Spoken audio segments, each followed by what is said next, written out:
স্বর্ণের চুরি নিয়েই কবরে যেতে হলো এক হাফিজে কুরআন নারীর। কেন হলো এমন ভয়ঙ্কর পরিণতি? কি গোপন পাপ করেছিল সে? কবরও তাকে ফিরিয়ে দিচ্ছিল। সাপ, বিচ্ছু ওত পেতেছিল। কিন্তু যখন স্বর্ণের চুরির সাথে দেয়া হলো, হঠাৎই বদলে গেল পুরো দৃশ্য। কেন এমন শাস্তি এলো এক হাফিজে কুরআন নেককার স্ত্রীর উপর? শুনলে চমকে যাবেন আপনিও। শেষ পর্যন্ত সাথে থেকে জানুন এই ভয়ঙ্কর শাস্তির কারণ। আব্দুল গফুর নামক এক ব্যক্তির ঘটনা। সরাসরি মসজিদের ইমাম সাহেবের মুখ থেকে আপনাদেরকে শোনাবো। ইমাম সাহেব বলেন, মসজিদে মাত্র আসরের নামাজ শেষ হলো। অনেক গরম পড়েছিল। বাড়ির বাইরে পা দিতেও মনে চাচ্ছিল না। মসজিদে আসরের নামাজে আসা লোকের সংখ্যাও খুবই কম ছিল। নামাজের পর যখন সবাই বাড়ি ফিরে যাচ্ছিল, আমি মসজিদের এক কোণে ফ্যান ছেড়ে শুয়ে পড়লাম। ভাবলাম একটু বিশ্রাম নেওয়া যাক। হঠাৎই এলাকার একজন লোক আমার কাছে এলো। তার নাম আব্দুল গফুর এবং গভীর দুঃখ প্রকাশ করে বলল, মৌলভী সাহেব, আমার স্ত্রী ইন্তেকাল করেছেন, তার জানাজা পড়াতে হবে। আপনি জানাজা পড়িয়ে দেবেন কি? আমি তার কথা শুনে প্রথমে তাকে সান্ত্বনা দিলাম এবং বললাম, তোমার স্ত্রীর এমন আকস্মিক মৃত্যুর জন্য আমি সত্যি দুঃখিত। আল্লাহ তাকে মাফ করুন। জানাজার সময় কি ঠিক করা হয়েছে? সে বলল, মাগরিবের নামাজের পরে জানাজার ইচ্ছা আছে এবং আমি চাই আপনি নিজেই জানাজা পড়াবেন।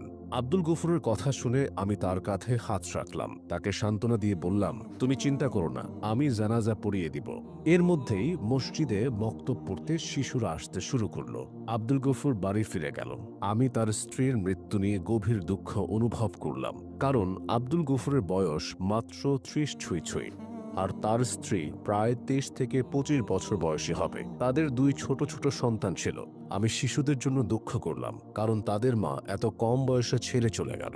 আমি পড়তে আসা শিশুদের দ্রুত ছুটি দিয়ে দিলাম। মাগরিবের নামাজ শেষে আমি মসজিদ থেকে বের হয়ে এক ছেলেকে মসজিদে রেখে দিলাম এবং বললাম, তুমি এখানে কিছুক্ষণ বসো, আমি একটি জানাজা পড়িয়ে আসছি। আমার এলাকায় একটি কবরস্থান ছিল।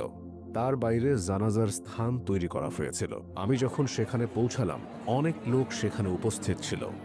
আমার আসার পর জানাজা হলো এবং এখন দাফনের কাজ শুরু হয়েছে। কিছু লোক জানাজা পড়ে চলে গেল, আবার কিছু ঘনিষ্ঠ ব্যক্তি আব্দুল গফুরের সাথে কবরস্থানেই অবস্থান করল।